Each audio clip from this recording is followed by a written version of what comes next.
turned around to get some footage of this eagle. This is a bald eagle out here in this field. This ought to be pretty good. There are a few cars coming, so hopefully I can stop long enough to get him and he won't fly off. Put your flashers on. I'm gonna turn my flashers on somehow. Pull over. Where's my flashers? What's this? Okay, push it. Oh, he's flying away. Snap. Wait, he's gonna land maybe. Staying low. He's gonna land. Oh my gosh. There he is. Really far out there. See him? Gorgeous, gorgeous animals. So cool to see him.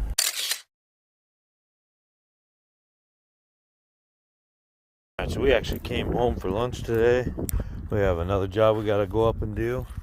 But look at this. It's 30 degrees out, and look inside here. Can you see this? It's gonna work. 69 degrees inside this cold frame. So I kind of gave up on it, but it's 30 degrees out here and 70 degrees in there. And see, this greenhouse is just too breezy. It's only like 38 degrees in the greenhouse. About 8 to 10, it stays about 8 to 10 degrees warmer in here, but there are a lot of cracks. And that cold frame is about 40 degrees warmer. Big difference. And I think the difference is the other day it wasn't staying but about 10 degrees warmer. But it rained the other day, and all that straw is wet now. And I think that's what gave it better insulation properties or something, because, or some sort of chemical reaction, because it's staying really warm in there now. So, we're going to be doing our microgreens, and these are picked up at Dollar General for $1 a piece. But we're going to do something a little different, because this is a hot mix, and this is a mild mix. And in this hot mix, there's mustard, kohlrabi, kohlrabi, some people call it. We call it kohlrabi, kale,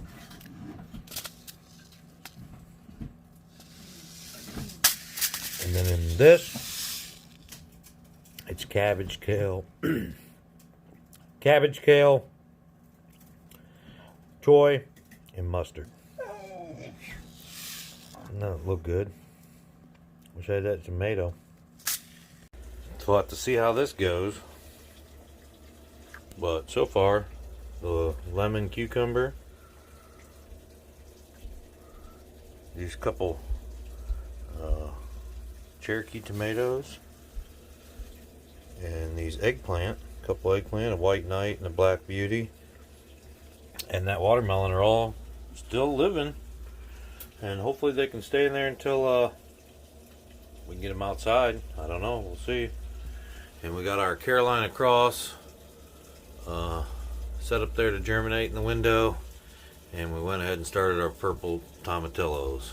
So we'll see how long those take to germinate in the window, and then maybe we'll get those into a Kratky system. So we lost all of our strawberries last year, and these strawberries are an ever-bearing Quinault full sun strawberry, and we have 3 of them up, doing pretty good. We got some Roma tomatoes here. These are our Roma tomatoes. It looks like we're gonna have 1, 2, 3, 4, 5, 6, 7, 8, 9, 10 Roma tomato plants. And this is the other lemon cucumber I left in the dirt, and when I transplanted this one, which it looks like it needs some more food, because that looks like malnutrition. But every once in a while I'll take this thing. There's no electricity in here, and that's just floating in there. There's some food in the water, and every once in a while I blow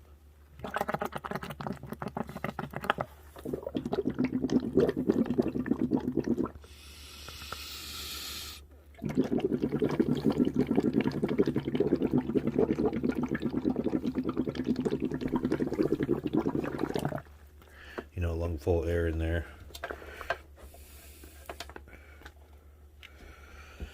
And we'll change this out every 3 days with some more food and see how that goes. But so far they're doing pretty good. I think they're growing even.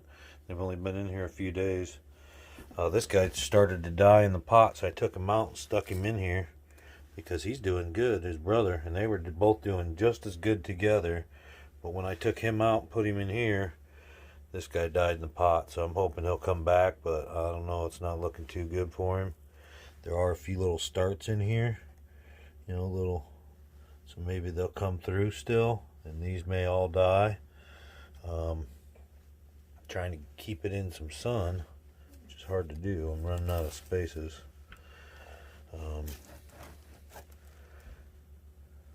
maybe he'll come back.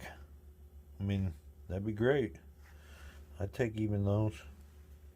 But we direct sow our cucumbers, so I just never grown a lemon cucumber before. So I was experimenting with some of those, see what they did. And I have extras of all these plants. So I'm kind of experimenting with this. I can fill this container up and put that lid back on. But this is just pool noodles.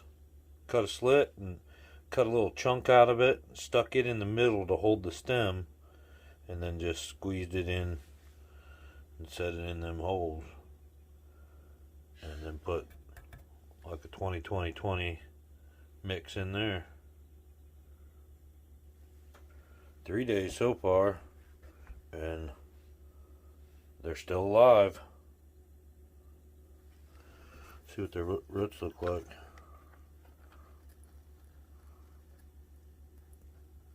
Oh, it's starting to grow. Those roots are bigger than when I put them in there. So, they like what they're doing. I don't know. So the blueberries that we propagated last year were sitting in the greenhouse. They started coming back to life. So we're supposed to get some really cold days. And I moved them out here to the to this cold frame. This thing's getting hot. Like, I don't know. I think it said 90 some degrees already today. So I'm going to try to take this cover off a little bit. Some of these plants you can see, that loofah died. The watermelon's still doing good. The other loofah plant died. The purple cauliflower is alive right here, but it's not doing great. The other watermelon's doing good. And then all the Brussels sprouts and stuff are doing okay. But it still says it's